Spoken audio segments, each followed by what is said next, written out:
Russian taxi driver disrespected Ibrahim Traore, then Putin arrested him. It was a freezing morning in Moscow. Victor, a taxi driver with tired eyes and a grumpy frown, slammed his car door so hard it almost bounced back open. "Another useless day," he muttered, breathing clouds of white mist into the cold air. He hated mornings, hated traffic, hated everything. He started the engine. The taxi shivered to life. Victor pulled his thick jacket closer around him, wishing he could just go back to bed. But bills didn't pay themselves. As Victor waited at a red light near the airport, a man waved him down. Victor sighed and stopped. Before we dive into this crazy true story style drama, make sure you hit that like button, subscribe, and turn on the bell. Trust me, you don't want to miss how one taxi driver's biggest mistake turned into the lesson of a lifetime. Let's jump in. The man climbed into the back seat. His coat was neat, his hands clean. His skin was dark like rich soil, and his eyes, though calm, had a deep fire hidden inside them. "Good morning," the man said kindly, his French accent curling around the words. Victor barely glanced at him. Yeah, where to?" he grumbled. "Red Square, please," said the man. Victor snorted. "Tourists," he muttered under his breath. He turned the music up loud, a rough Russian rock song that rattled the windows. The man said nothing, just sat quietly, hands folded in his lap. Victor kept looking at him through the mirror, annoyed by his silence. He hated quiet passengers. They made him feel like he was being watched. He hated the way this man spoke. Too soft, too polite. "You talk funny," Victor said with a mean laugh. "Maybe you should learn real Russian before coming here." Still, the man said nothing. His face stayed calm.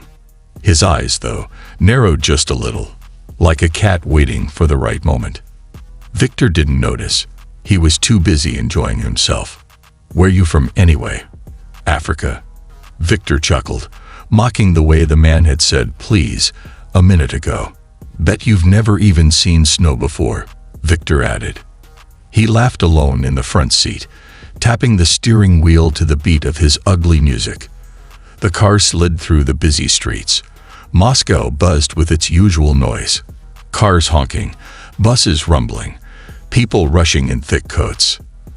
But inside the taxi, a strange, tight silence grew between the two men. It wrapped around Victor's rude words like a snake waiting to squeeze. The man in the back seat slowly pulled out his phone. His fingers moved quickly but carefully. His voice, when he spoke into the phone, was quiet, almost a whisper. It was in French, smooth and fast. Victor caught none of it. Victor thought it was just some tourist checking into a hotel or calling a friend. He didn't care. He kept driving, kept laughing at his own jokes. He had no idea what he had just started. At one point, when the taxi stopped at a long red light, Victor glanced into the mirror again. The man was watching him. Not angrily, not sadly, just watching, like he already knew what would happen next. A chill ran down Victor's back, but he shook it off. "Stupid cold," he grumbled. Finally, they'd reached Red Square. Victor slammed the brakes too hard, making the tires squeal. "Here you go, boss man," Victor said sarcastically. The man handed him some cash. He paused for a second, locking eyes with Victor. There was a small smile on his lips, but it wasn't a happy smile. It was something else. Something Victor didn't understand. Something Victor should have feared. "Thank you for the ride," the man said politely. Victor snatched the money and muttered, "Whatever." He didn't even wait for the man to close the door properly before speeding off. He had no idea he had just driven Ibrahim Traore, a leader respected by presidents, generals, and kings. He had no idea his life was about to flip upside down before the sun set. And worst of all, Victor had no idea that phone call wasn't to a friend. It was a warning. A warning that Victor would soon wish he had never gotten out of bed that morning. Victor sped away from Red Square, still laughing to himself. "These tourists," he said, shaking his head. So easy to fool. He turned the radio up louder and slapped the steering wheel in rhythm. The morning traffic was thick, but Victor didn't care. He weaved between cars, honking and shouting at other drivers. The cold sun climbed higher over the city, shining on silver rooftops and busy sidewalks. Victor felt proud. He had gotten rid of another annoying passenger and made some quick cash. Maybe today wasn't so bad after all. He didn't notice the black cars right away. At first, it was just one, a black SUV that changed lanes when he did. Victor thought it was nothing. Maybe someone in a hurry. Then another black car slid in behind him. And another. Victor frowned and checked his mirrors. The black cars were tight around him now, moving too smoothly, too perfectly. Something was wrong.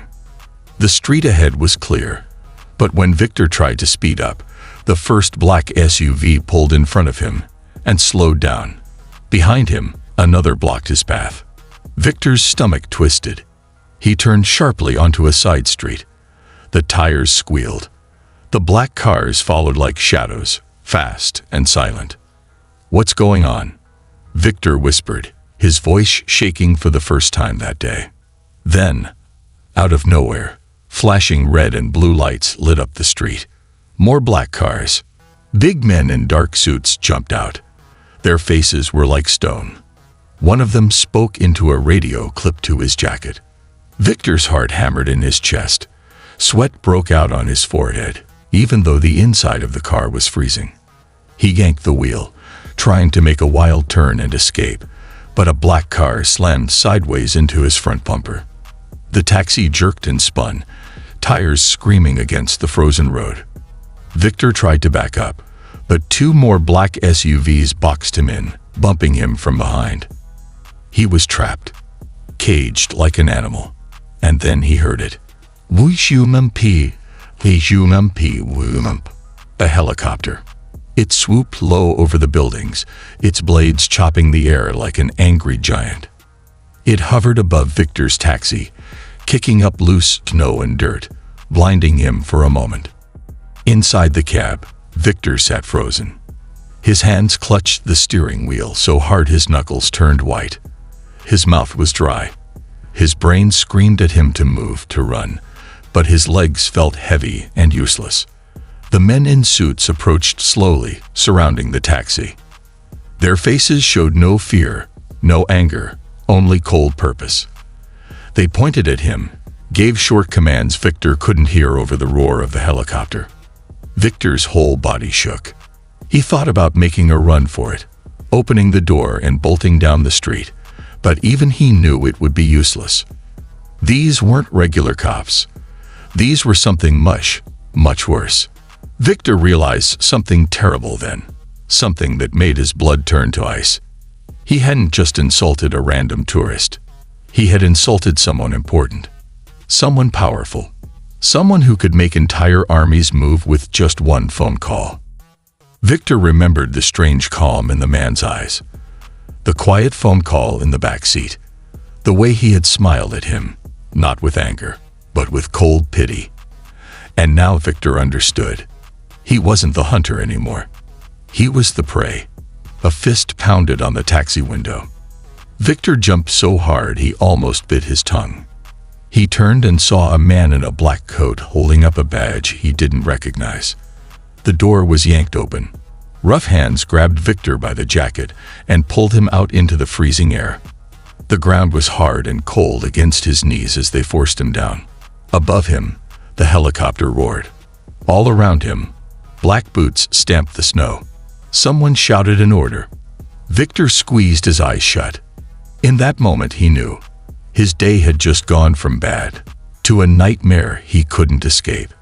And the worst part, this was only the beginning. Victor's boots scraped against the cold floor as two men dragged him down a long, dark hallway. The air smelled like dust and metal. Dim lights flickered above, but the hallway seemed endless. Victor's hands shook. He wasn't sure if it was from the cold, fear, or both.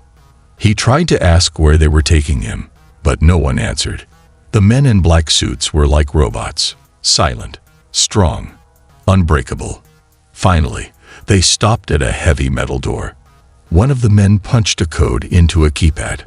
The door buzzed and swung open with a loud creak.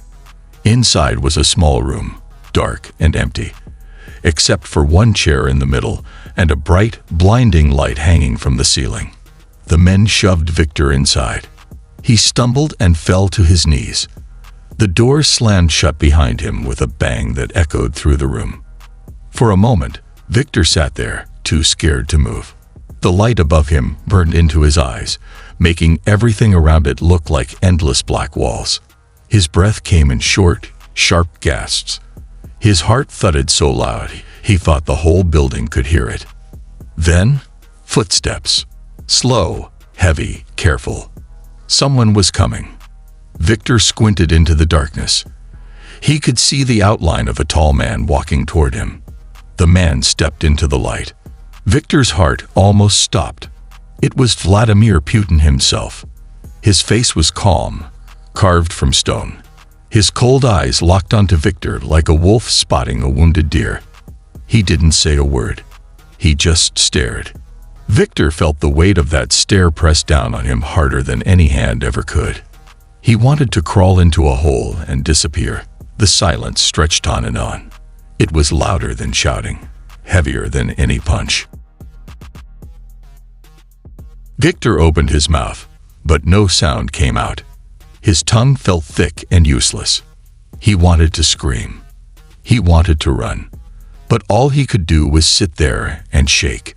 Finally, after what felt like hours, Putin spoke.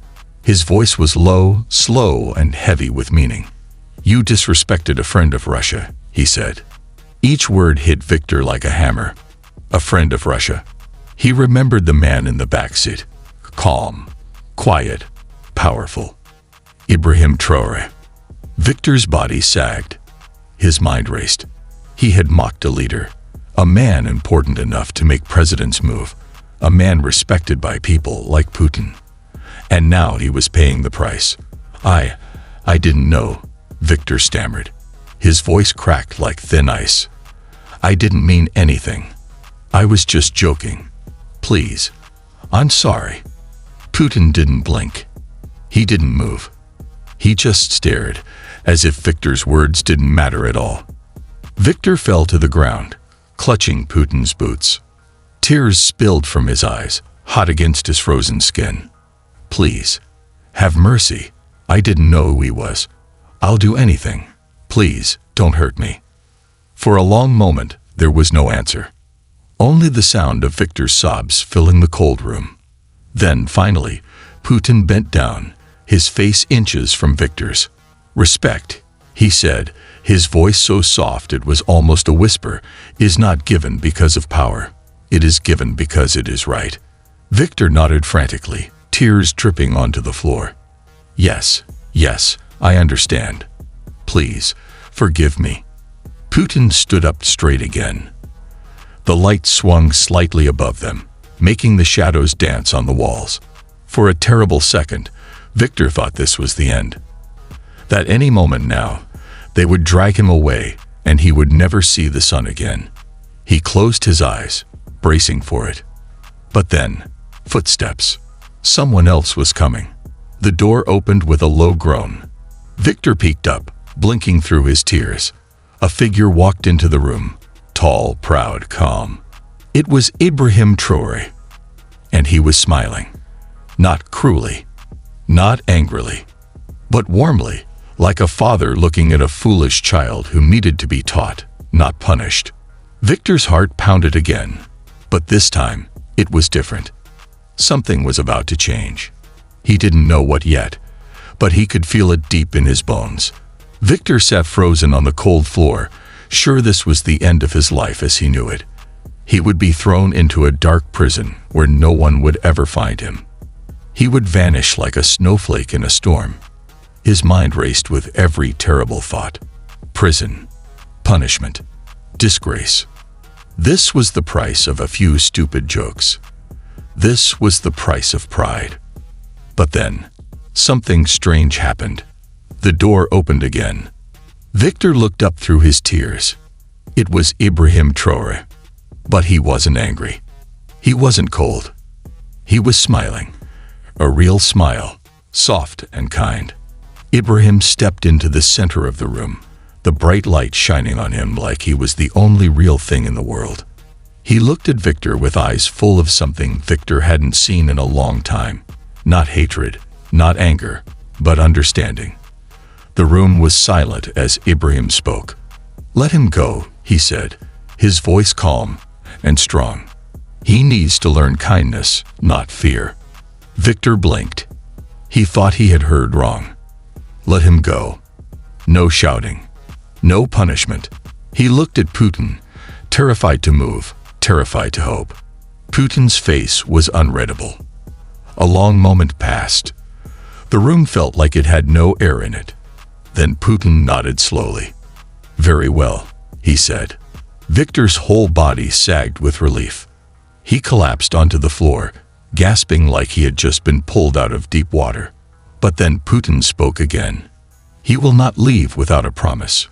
Victor's heart jumped back into his throat. Putin turned to him, his cold eyes locking Victor in place. "You will drive children from poor families to school every morning," Putin said. "For free. No complaints. No excuses. Every day. For 1 year." Victor stared at him, too stunned to speak. Ibrahim stepped forward, kneeling down so Victor could see him clearly. His voice was gentle, but firm. "You must learn," Ibrahim said, "that the people you think are small are not small at all. You must serve them. With your own hands. With your own heart." Victor nodded wildly. "Yes, yes, I promise. Anything," he cried. He meant it. In that cold, dark room, something inside Victor cracked and broke open. The pride, the anger, the foolishness, it all shattered. All that was left was a man who finally understood what it meant to be small and what it meant to change. The men in black suits pulled Victor to his feet, but this time, they didn't drag him. They simply walked beside him as he stumbled out of the room, into the long dark hallway, and finally back into the freezing morning light. The helicopter was gone. The black cars were gone. Only Victor and the cold wind remained. He looked up at the gray sky, blinking against the brightness. Tears slid down his cheeks. Not from fear, not from shame, but from something new.